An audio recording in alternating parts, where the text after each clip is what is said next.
Today on the Bandrew Says podcast, we're going to be talking about YouTube giving you the power to adjust what they recommend to you, some new streaming features on Twitch, and a whole lot more, so go ahead and stick around.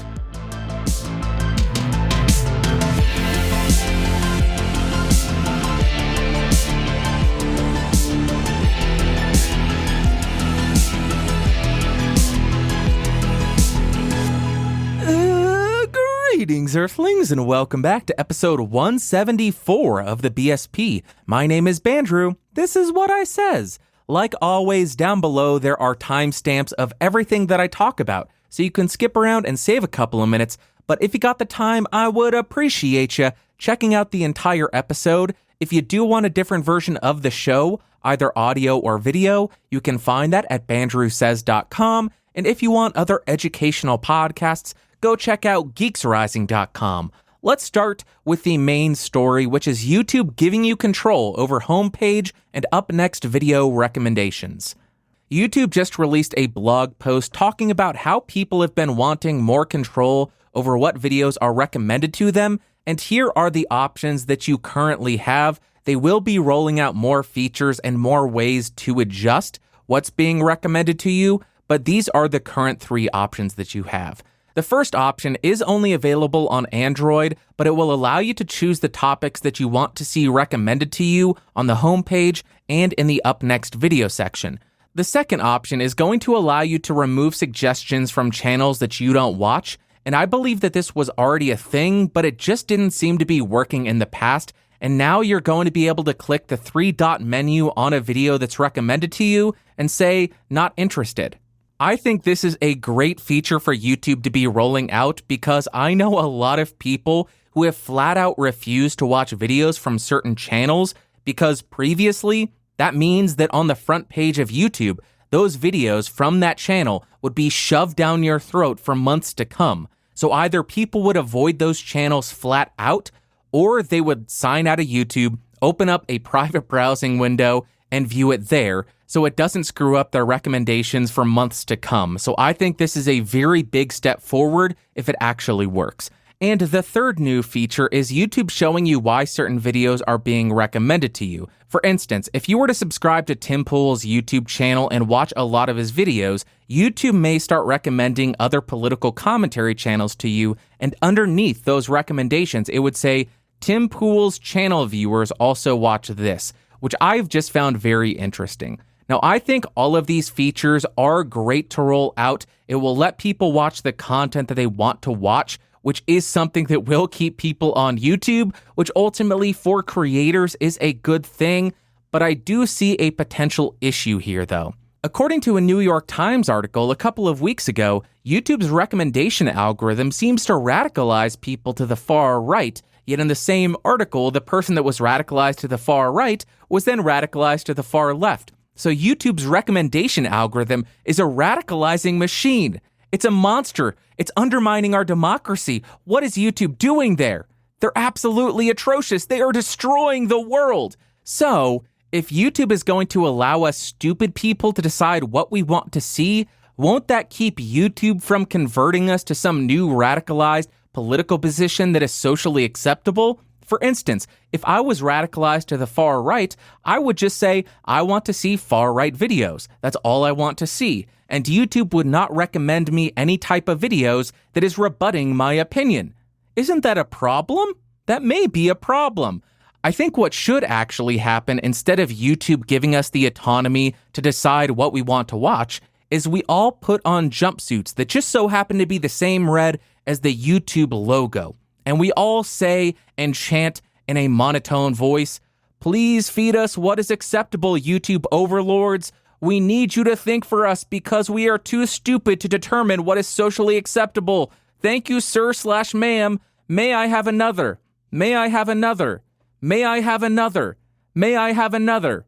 This is the new chant of all of us moronic people who don't have the brains to decide what we should watch.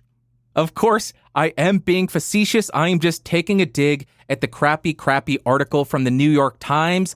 But in all honesty, what will journalists scream at YouTube about now if they can't say that YouTube's recommendations are actually promoting Nazis and radicalizing people, or that YouTube's algorithm is censoring conservatives.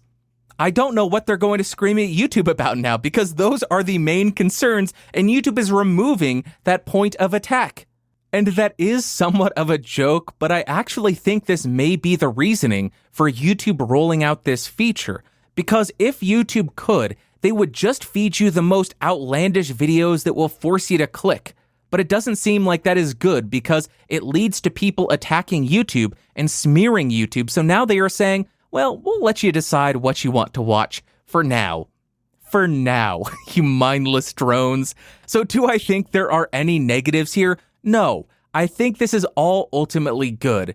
But if you have people who hate watch you, for instance, I am sure there are people who watch my channel because they think I'm a complete moron, and because they watch, YouTube recommends them more, and then when they see my thumbnail, they say, oh, he made another video, I need to watch it, and tell him how stupid he is. If you have people like that, maybe they will say, I am not interested in this recommendation, and you will lose that hate viewer. But other than that, I think these are great features that they're rolling out. They are giving you the ability to decide what you are going to be recommended and what you can watch.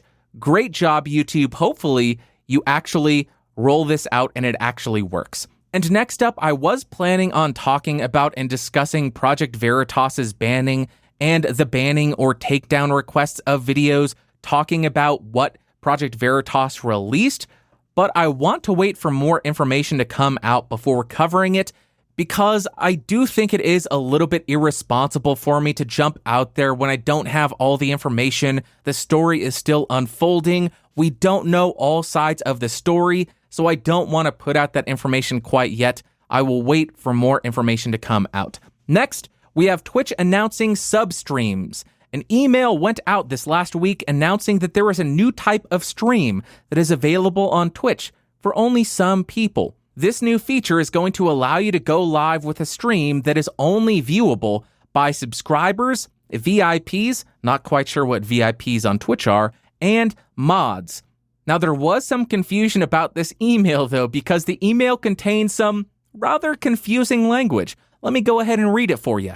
The email I got read, "We're taking extra steps to keep subscriber streams safe. Because you've received a violation on your channel in the last 90 unique broadcast days, you are currently ineligible to use this feature." And the way that I read this is when I was streaming on Twitch, somebody reported me for violating a Twitch rule, which made no sense because I never got any email saying you violated this rule. I went to Twitter, tweeted at Twitch saying, hey, help, what did I do wrong? I mean, I don't stream on your platform anymore, but I would like to know what I did wrong. And I got no reply. But fast forward a couple of hours, they released a clarifying tweet and a clarifying email. What it should have read is, you have not yet streamed on 90 unique broadcast days as an affiliate or partner. They then provide the eligibility requirements to get this new sub-stream feature, and you have to be a Twitch affiliate or a partner. You have to have broadcasted at least 90 unique days as an affiliate or a partner, and you must not have violated Twitch community guidelines in your last 90 unique broadcast days. And that's it. So if you meet these criteria, you will now have the ability to stream directly to your subscribers, your mods, your VIPs on Twitch, which is all very, very cool because you are adding another benefit, a new feature for your paying subscribers and your supporters, which is always a good thing. Now, something that I have found very interesting over the past couple of months or even a year is how we have been moving back towards this premium model, where every platform is adding a new paywall, where if you want all of the content, you gotta pay us $5 or $10 or $20.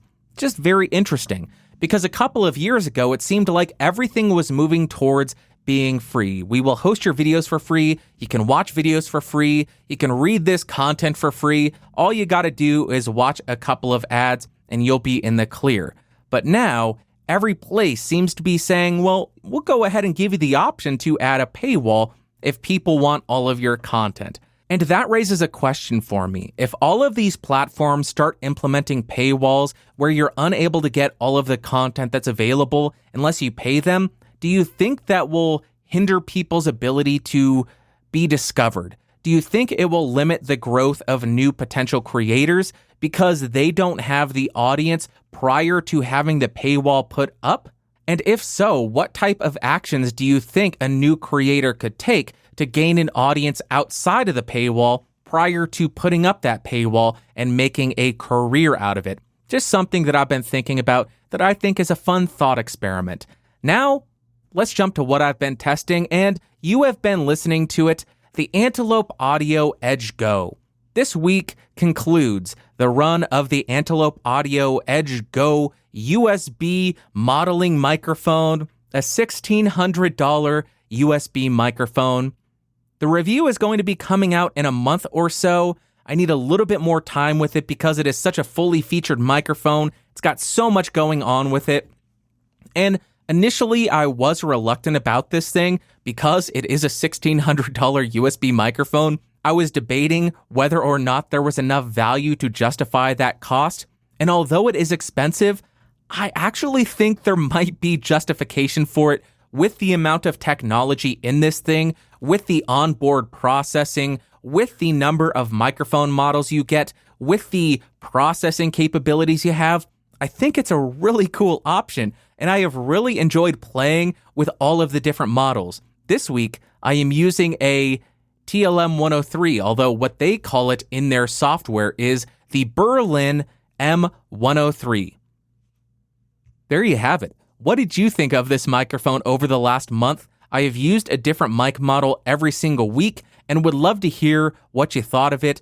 I know some people have said certain episodes were the best they've ever heard me sound, but those same episodes, people said, I hated it. I did not like it at all. I think it's fascinating. Now let's jump to what she had to say. First comment comes from I don't want a channel, I am just commenting. He says, they could just be hiding comments to save data on a mobile plan. I am waiting for an audio-only setting under quality. I don't have a channel, I am just commenting. That is a very interesting point that I had not considered, that they were hiding the comments for a data-saving method, mainly because I don't think hiding text-based content saves that much data.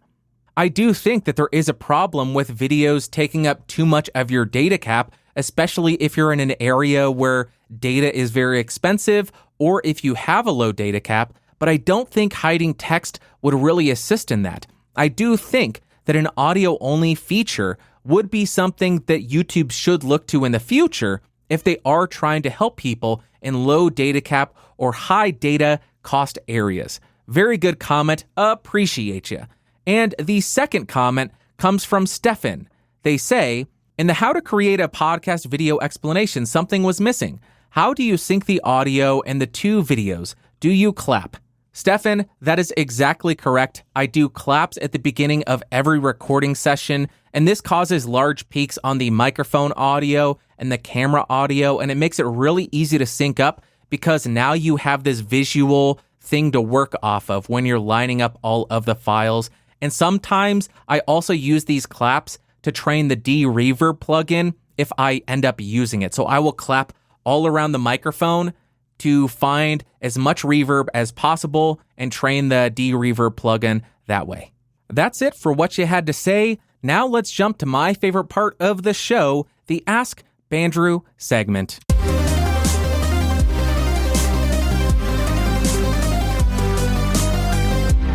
All right. If y'all got any questions, you can go ahead and send them to askbandrew@gmail.com, or you can leave a voicemail on my SpeakPipe, which is installed on bandrewsays.com or bandrewscott.com. First email comes from Ross, and he says, Hey Bandrew, your mic reviews have been most helpful as I consider a new VO mic. I'm an elder yakker in a house that's too small for a good VO space. I recently lost both my rented space and my left leg. Now I'm forced to record in a noisy location, just limping along, so to speak. I figure there's got to be something out there that will help. Several dynamics, of course, but that Lauten Audio LS208 looks very interesting. You don't seem to have reviewed it yet, but I saw you using it and talking about it. Can you tell me about its noise rejection? There's an online video of a guy singing into it with drums and amps right next to him, and they are barely audible. If it did that well in my house, it could be a godsend. thanks for any help that you can offer. Well, Ross, thank you very much for the email. I am very sorry to hear about your leg and the rented space. That is rough. In order to help, I recorded a very quick sample of the noise rejection of that microphone, the LS208. I made sure not to run it through the Auphonic leveling software because in the past that has screwed things up and it just made it a mess. So this is completely unprocessed audio from the LS208. Hopefully this helps you. Okay, so here is a very quick test of the Lauten Audio LS208 with the 10 kilohertz high-pass filter turned on. I will go ahead and move around to 90 degrees to show you how much it rejects from the side and how it colors the audio. I will continue around to 180 degrees, show you what it sounds like back here, give you an idea of that. Going around to the second 90-degree angle, and then I will rotate and end at the front. And now I am typing on a keyboard with Cherry MX Blues to show you how much it rejects in terms of background noise. Now I'm speaking into the rear of the microphone about 2 feet away from me, just to give you an idea of how much it attenuates and how much it rejects from farther away sound sources coming in from the rear of the microphone. And there you go, Ross. I hope that gave you some useful information. I am not sure what the nature of the background noise you are dealing with is, but I think that shows that it does a pretty good job at background noise rejection, especially for a condenser microphone. And Ross, since it sounds like you are a veteran VO guy, I know I don't need to tell you this, but for everybody else listening and watching, I want to point out that I don't think there's any microphone out there that is really going to mask exorbitant reverb or excessive background noise. The good microphones for those environments will only act to attenuate that background noise going on. There are no magic microphones that will fix all the bad environment in the world. They just don't exist. So very good question, Ross. I appreciate you, and I hope that was able to help you out just a little bit. Next email comes from Craig. He says, "Hi, Bandrew. I like how you were able to speak so fluidly, meaning you don't have to add many cuts to your videos." We'll get into that. Have you always been a confident and clear speaker? Do you have any tips for a guy like me who's trying to do a podcast-style video but finds it unnatural to talk to yourself? Craig, very good email, very good question, and you are not going to like my answer. I wish there was a good way to answer this, a quick way to answer it, a quick fix, a quick little tip and trick. But unfortunately, there's not. It is all practice, doing it over and over and over again, and maybe also having a little bit of insanity. If you walk around your house just talking to yourself, just mumbling, saying, "I can't believe this happened. What are you going to do about it? I don't know what I'm going to do about it. What are you going to do about it?" If you do that, maybe that will help. Now I am just advocating for insane behavior. Don't do that. But it is all practice. When I first started recording, it was painful to watch, painful to listen to. You could see I was tense. I was uncomfortable. It was just not good. And the only way I found to actually get better was to record, and practice, and then edit out the stuff that I hated, which would train me not to say or do certain things in the recording process, because if I screw up in the recording process, that means I have to add time to edit that out. I hate that, but I still do a lot of editing. For instance, a couple of weeks back on episode 165 of the BSP, in the bottom corner of the video, I numbered the amount of edits that there were in that episode, and it came out to over 80 edit points in the entire video. And that is excluding just angle changes between the cameras. This was actually cutting out segments of the audio to make it better. 80 plus edit points in one episode of the podcast. So I may be good at hiding the edits, but I am in no way, shape, or form actually recording for 30 plus minutes straight with no editing. I am editing a lot to make it sound as good as it does, and I still think I have a lot to learn when it comes to editing and conveying information as clear and concisely as I possibly can. So I hope that gives you some context and some confidence, knowing that what you hear is not how I speak. I still have a lot to learn. I still would love to be able to record for 2 hours straight and not have to spend 2 hours editing it. but it's something that I still have to do. So just get on the microphone, get on camera, start recording, start practicing, start editing out the stuff that you don't like, start determining what it is about your speech that you think is making it less than optimal. And as you do that more and more, you'll progress and get better and better, and you'll say that stuff less. And it will be easier to edit and put out a high quality video. So I hope that helped you, Craig. Best of luck to you. Keep up the work. Next email comes from Kartik, and he says he has seen people live streaming from their smartphone using condenser microphones with a reverb effect. He wants to do the same thing, but he is unable to do it because he has a CAD condenser microphone, a Xenix 302, and a semi-electric guitar. He asks, is there anything that he can do to accomplish this? I'm assuming he means by live streaming to his phone. Kartik, thank you very much for the email. I appreciate you. Unfortunately, I don't really have a good answer for you, especially since you didn't provide any examples of what you are watching. Maybe they have a gear list in their profile or something along those lines, but what I imagine is they are either using an app that allows them to add reverb to their voice if they are streaming from their phone, or they are using a condenser microphone that has a reverb effect built in. A lot of cheap condenser microphones do have that terrible feature, which I absolutely hate. I will link one option in the show notes, but please do not buy this. This is not me recommending this microphone. It is just an example of what I am talking about. I don't ever recommend those microphones because I think they're terrible. And the other option that I have for you is checking for a mixer that has effects built in. Typically, if they do have effects built in, one of those effects will be reverb, and it will allow you to add as much or as little as you want. So you can check that out, but that may be a little bit expensive. So to reiterate, the options that you have is finding an application to live stream or record that allows you to add reverb to the recording and live stream. The second is buy a crappy condenser microphone that has a reverb effect built in, which I do not recommend. And the last option is finding a mixer that has a reverb effect built in. Hopefully that helps you. Best of luck. Now, we got a couple of audio submissions. The first one comes from Luke. Take it away, Luke, from Down Under. Dear Bandrew of the Scottown, Scottville, I don't know. So a couple of weeks ago, a friend and I went to the Velodrome, the local indoor cycling track, and we had to go around the track, and it was very interesting up on the banks and all that sort of jazz. It was very different, very unusual. So my question to you is, when was the last time you did something unusual? You did a different type of activity, something that most people probably wouldn't do. I cycle. I do some bicycling, but not on a track, not on a banked circuit. So is there maybe a task that you do regularly during your day, but you have gone and done it in a different setting, in a different way? So yeah, my question to you is, when was the last time you did something unusual, did an unusual task, something different that most people probably wouldn't do?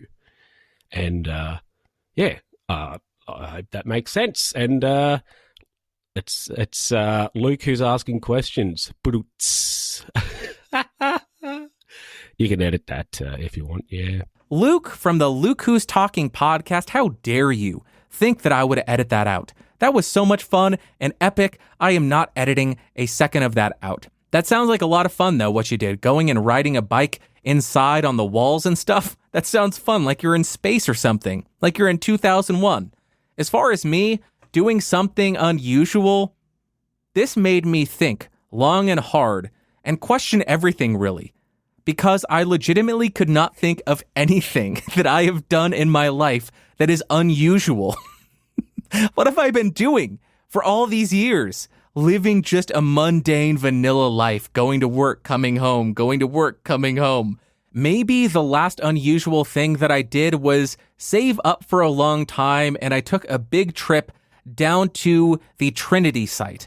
If you don't know what the Trinity site is, it is the location that the very first atomic bomb was ever detonated. It is open to the public 2 days every year, and I traveled out there for one of these days, and I went to the exact location that the first atomic bomb was ever detonated. I was able to reach down to the ground and pick up a green piece of glass, which is called trinitite, and this is what was created when the first atomic bomb blast went off and melted the sand underneath the tower.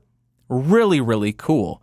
But I actually don't think that's very unusual, because if anybody had that opportunity, I imagine that they would take it, because it is such a historic event, such a world-changing event. Why wouldn't you want to see that? Maybe back when I was trying my hand at vlogging and walking around with a camera pointed at myself, recording myself talking, it was awkward, it was painful, it was embarrassing, I hated it, it was terrible. Maybe that? But no, I have lived a very uninteresting life. I have not done much unusual. I eat pineapple on pizza, I watch horror films, I go to work, I come home, and I record YouTube videos. Maybe recording YouTube videos is that unusual thing. I play with microphones, but I do it on camera. I don't know, man. You made me question everything. I live such a dull life. What am I doing with my life? I need a change. I need a vacation. I need something interesting to happen. But not bad interesting. I need something to happen. Luke, you've put me into this existential crisis. Let's go to the next audio submission. Oh no. Greetings, Bandrew, Eldest Bro here, in my local guitar center with a question for you. So I'm sitting here, I'm speaking into SM7B right now, and got me thinking, why did you first get the SM7B, and why do you think it is such an amazing microphone? Sincerely, Eldest. Eldest Bro of the Fourth Wall Alliance. Appreciate you sending that in. Very great question, and I like how you sound on the SM7B. A little bit on the dark side, you're probably very close to the microphone, but super smooth and fluffy. Very soft, very unoffensive sounding. I really liked you on that. My story with the SM7B is also not interesting, just like my response to the last question. Nothing about me is interesting, not even my answer to why I love the SM7B. I started recording my podcast with the SM58, and at this time, my roommate had a studio, and he suggested that I try out the SM7B, so I borrowed his for a couple of months, and when I moved out, I ended up just picking up an SM7B of my own because I enjoyed it so much. I didn't pick it after doing a huge amount of research. It wasn't due to some revelation I had. It wasn't due to me being extremely knowledgeable about what I was selecting, but it was due to someone who was well-versed in recording and someone whose opinion I respected recommending it to me. Lucky for me, they were right. But why do I personally love it? Yes, it is very quiet. It takes a lot of gain to drive. Oh, big deal, negative 59. A lot of other microphones are negative 56 and negative 57. That 2 decibels does not make it a terrible microphone. I hate that argument. Oh, it's really quiet. It's too quiet. Well, your microphone is 2 decibels louder. That is not much. It's not going to affect the recording that drastically. You dopes. What I really like about it is it softens my voice. I have a very abrasive sounding voice. It has these higher frequencies that are just gritty and awful and grating on the ear. The 7B, in flat mode and even with the presence boost enabled, seems to tame those out, and it makes almost everybody sound smooth and fluffy and nice, like you could just lay down in the SM7B audio and snuggle with it. That sounds silly, but that's how I hear it. It really is soft and easy to listen to and incredibly smooth, which is something that I love about a good microphone. A smooth microphone to my ears is a good and pleasing microphone. And I know some people will scream at me saying, Bandrew, you're a moron. Bandrew, you're wrong. It's too quiet. It's too dark. It doesn't have enough air frequencies. Okay. My ears enjoy it. Do with that information what you will. I don't care if you hate me and think I'm wrong. I really like that microphone. It's probably my favorite microphone I have ever used. So eat it. Eat it. Thank you very much for the question, Eldest. Appreciate you. And you should send me a copy of all of those microphones linked together. Eldest went to Guitar Center with a portable recorder and recorded his voice on all of the microphones he had. I think that would be really interesting to hear, all lined up in a single recording track. Thank you very much, Eldest. And Luke, for sending in those audio submissions. You all are legends. If you want to send in an audio submission, you can send it to askbandrew@gmail.com, or you can record it on SpeakPipe at Bandrew Says or bandrewscott.com. TV and movies of the week, very quickly. A film called Phoenix Forgotten. I found this at a thrift store. It was unopened. How amazing is that? Came with a DVD and a digital copy, and it was such a fun film. It is about the Phoenix Lights. If you don't know, Phoenix, Arizona in 1997 had a set of UFOs, lights hovering over the city on a couple of different evenings, and it is yet to be explained. People have said, oh, it was the Air Force, it was flares, but the Air Force has denied it. Nobody knows exactly what those lights hovering over Phoenix were in March of 1997, and I find that so fascinating. It is so strange that in this day and age, there's still something that is unsolved. There's still some mystery left in the world. Now, there have been quite a few found footage and documentary, mockumentary style films about the Phoenix Lights, but this is hands down my favorite of all of them. I didn't know when I bought it that this was produced by Ridley Scott, actually, so I should have expected it to be pretty good. It mixes found footage with documentary style, and I think that's what really worked for it. It just made it paced very well. It leads you through the story. It doesn't get too over the top. Of course, you're dealing with UFOs and aliens, so it will be a little bit over the top. But as a whole, very believable and just a very fun watch. A little bit of conspiracy, a little bit of aliens, a little bit of UFOs, a little bit of found footage goodness. Really well done. Probably my favorite Phoenix Lights film if you're looking for one. Terrible review on my part, but I liked it. So do with that information what you will. And that is actually all I got today. So thank you for tuning in this week. I appreciate each and every one of you. If you got something out of this, feel free to share it with a friend, an enemy, a family member, a Dalai Lama. Share it with somebody if you enjoy it. If you want to send a question in, askbandrew@gmail.com. Check out bandrewscott.com, bandrewsays.com, geeksrising.com, podcastage.com. I'm a domain addict. Domain addict. I should buy that domain too, domainaddict.com. I will talk to you all next week. Thanks for tuning in. Thanks for watching. Thanks for listening. Bye.